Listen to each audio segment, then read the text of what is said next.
पूरे देश सहित महाराष्ट्र के ट्रांसपोर्टर भी सरकार की नीतियों से नाराज ही नहीं परेशान भी है। आज ट्रांसपोर्ट व्यवसाय किस तरह बर्बाद हो रहा है, ये सभी जानते हैं। इसे बचाने के लिए सरकार को कई नए कदम उठाने होंगे। ट्रांसपोर्ट व्यवसाय की हालातों पर सुधार पाने के सुझावों पर आज हम करेंगे एक खास चर्चा। नागपुर के प्रियंका फ्राइट कैरियर के संचालक पृथ्वीराज रहांगडाले इनसे। देखिए, मैं अभी 42 साल हो गए ट्रांसपोर्ट लाइन में हूँ, 79 से। जो पहले का दौर था अभी का दौर है। पहले इंडस्ट्री कम थी और गाड़ी की लागत भी कम थी, और लागत के हिसाब से उस वक्त जो प्रॉफिट था वो अच्छा होता था मोटर मालक को। लेकिन अभी क्या हो गया है कि भाई अभी जो आरटीओ जो है, गवर्नमेंट की जो ये है नियम है, नियम काफ़ी बदल गए हैं। उसकी वजह से अभी जो मोटर मालक है या गाड़ी वाला है, आज के दौर में गाड़ी फाइनेंस पे लेके उसको इंस्टॉलमेंट देना आज के दौर में ये बहुत कठिन जा रहा है, और इंस्टॉलमेंट भरना बहुत कठिन जा रहा है। और पहले क्या था, प्राइवेट फाइनेंस नहीं था। अभी प्राइवेट फाइनेंस रहने से मार्केट में गाड़ियाँ ज़्यादा आ गई है, और कोई भी चाहता है कि भाई मैं 2 पैसा कमाऊँ, गाड़ी लूँ और अपना परिवार उसको ने पालूँ, ये सोचता है।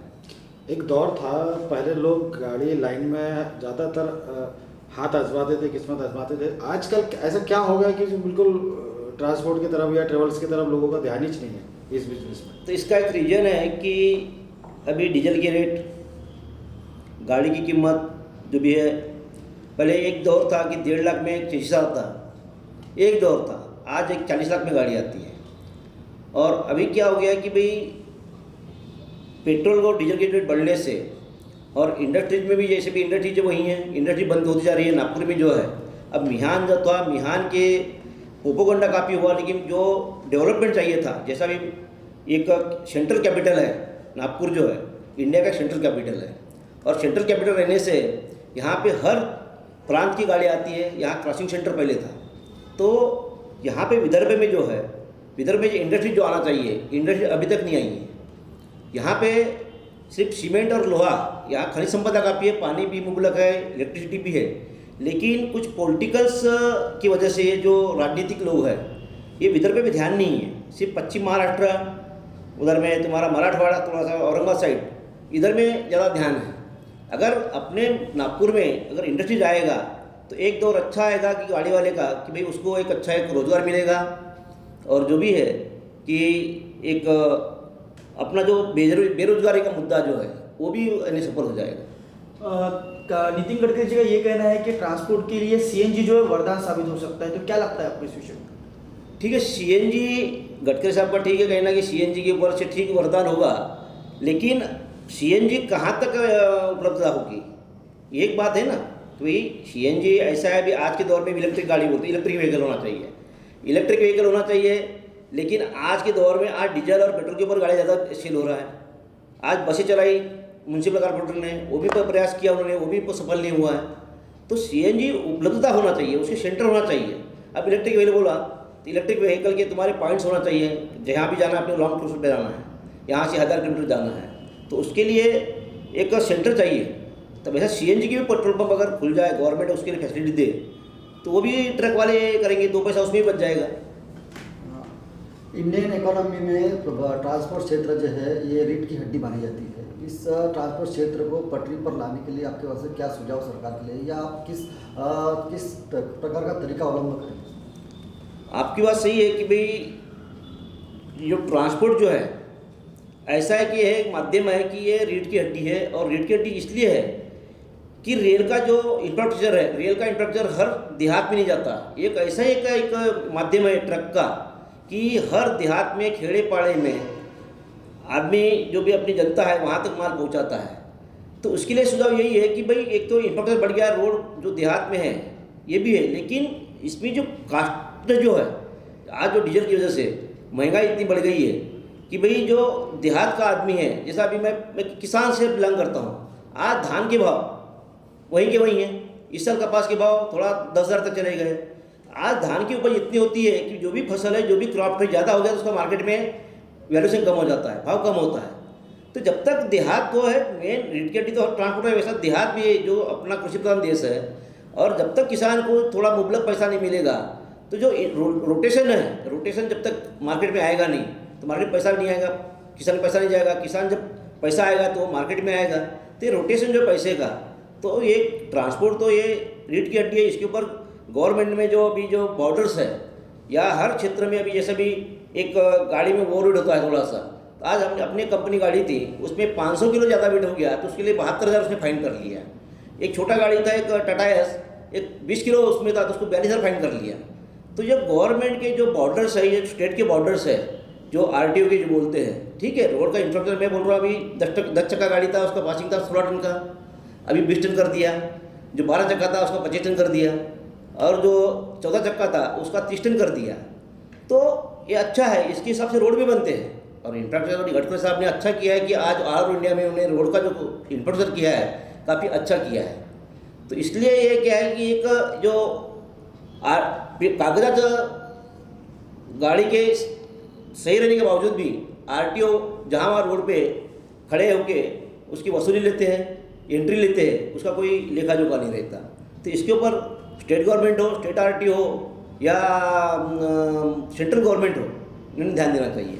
RTO वाले अपनी मनमानी कर रहे हैं, ऐसा आपका कहना है क्या? हाँ, RTO वाले हैं। मैं भी यहाँ से गाड़ी भेजता हूँ, जैसे बोरगा भेजता हूँ MP में, तो हमारे गाड़ी के परमिट रहने के बावजूद भी उसमें 1,000-2,000 रुपये एंट्री लेते हैं। तो इसलिए आपने कहीं पर निवेदन वगैरह नहीं दी, इसलिए आपने निवेदन करते हैं ना। निवेदन किसको करेंगे भाई? स्टेट में जो भी मिनिस्टर है उसको करेंगे, लेकिन मिनिस्टर सुनना चाहिए ना। वहाँ पे जो भी है, जैसा भी है, वहाँ के स्टेट है, जैसा भी MP बॉर्डर है, MP बॉर्डर में कौन है सरकार है? BJP सरकार है। तो वहाँ की जो BJP सरकार है, तो वहाँ के जो मंत्रालय हमारे जो भी गौरव थे उनको भी हमने निवेदन दिया था। बीच में हमारे जो फरकाड़े हैं, जो नाम लिया, उन्होंने मेरे पास फ़ोन आया था, वो बोले ऐसा ऐसा मेरे को सुनने मिला। हाँ, खवा साहब मैं बोला मेरे साथ चल, और कैसे पैसे लेते हैं मैं आपको बताता हूँ। तो उनके क्या होता है, गुर्गे रहते हैं उनके, जो बोलते हैं ना, क्या बोलते हैं उसको, बॉडी बिल्डर जो रहते हैं उनके RTO के, वो खुद ने RTO नहीं लेता, उनके आदमी रहते हैं, दलाल रहते हैं। तो हर गाड़ी से वो एंट्री लेते हैं 2,000 रुपये। लोडिंग अनलोडिंग में कोरोना का प्रोटोकॉल का किस प्रकार का पालन किया जाता है? कोरोना काल में तो जैसा अभी ट्रांसपोर्ट हमारा 1 महीना बंद रहा, बाकी पीरियड में कोई बंद नहीं रहा। उसके ऊपर कोई इन्हें फैक्ट्री बंद हुई थी 1-1 महीने के लिए, तो उसमें जो लेबर है, लेबर नहीं रहने से फैक्ट्री का प्रोडक्शन कम हो गया और उसमें काफ़ी इफेक्ट आ गया हमारे ट्रांसपोर्ट लाइन में। गाड़ियों को माल नहीं है, गाड़ियाँ खड़ी हो गई है। अभी जो जिसकी गाड़ियाँ है फाइनेंस पे किया है, उनकी इंस्टॉलमेंट भरना एक बड़ा मुमकिन हो गया है। तो बहुत सारे फाइनेंसर, जो फाइनेंस की गाड़ी थी, जो फाइनेंसर थे, वो गाड़ी लेके चले गए। ट्रांसपोर्टर की आर्थिक स्थिति सुधारने के लिए क्या लगता है आपको कि बॉर्डरों को सुधारा जाए, उनकी धांधली को बंद किया जाए, या फिर डीजल का ही रेट कम करने से आर्थिक स्थिति सुधर सकती है?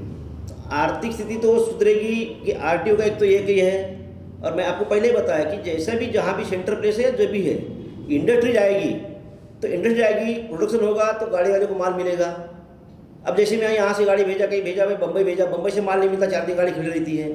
तो ये ट्रांसपोर्ट का जो है, आप जो भी जैसे डीजल का बोलते भाव बढ़ता है घटता है, इसके ऊपर डिपेंड नहीं रहता। डिपेंड इस पर रहता है कि incoming trucks depend on arrival trucks, फिर कहीं भी जाए गाड़ी तो उसको वहाँ से माल मिल जाए। जैसे यहाँ से मैंने गाड़ी भेजा 50,000 में, तो वहाँ से भी कम से कम 40,000 माल मिलना चाहिए, तो गाड़ी वाले को एक पुरता है। अन्यथा क्या है, गवर्नमेंट ने जैसा भी इंफ्रास्ट्रक्चर है जैसा ही बढ़ाया, वैसे इंडस्ट्रीज पे भी ध्यान देना चाहिए। ट्रांसपोर्टर को क्या संदेश रहेगा उनका इकोनॉमिकल पोजीशन सुधारने के लिए? इकोनॉमिकल यही रहेगा कि भाई गाड़ी के खर्चे तो लगे, टायर है, मेंटेनेंस है, ड्राइवर का पगार है, भत्ता है।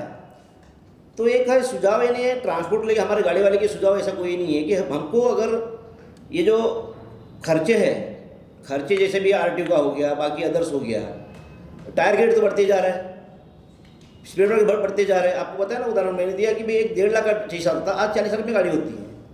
उस दौर में S मॉडल था, LP थी, अभी 12 चक्का 14 चक्का बड़े बड़े व्हीकल निकल गए हैं। तो इसलिए क्या हो रहा है कि अभी इंडस्ट्रीज वही है, इंडस्ट्री कम बढ़ नहीं रही है, लेकिन गाड़ियाँ बढ़ रही है। तो इसकी वजह से भी क्या हो जाता है कि भाई माल नहीं मिलता है। और हमारे ट्रांसपोर्टर में क्या हो जाता है कि हम जैसे बुकिंग वाले हैं, कंपनियाँ उतनी हैं, लेकिन हम कंपटीशन करते हैं कि भाई आज मेरे को गाड़ी आप 5,000 में दे रहे हो, दूसरा बोलता है मैं 4,000 में देता हूँ। इसके ऊपर क्या होता है, कंपटीशन जो हमारे लोगों में जो होता है, तो इसलिए क्या है वो गाड़ियों में प्रति एक भाव भाड़ा अच्छा नहीं मिलता है।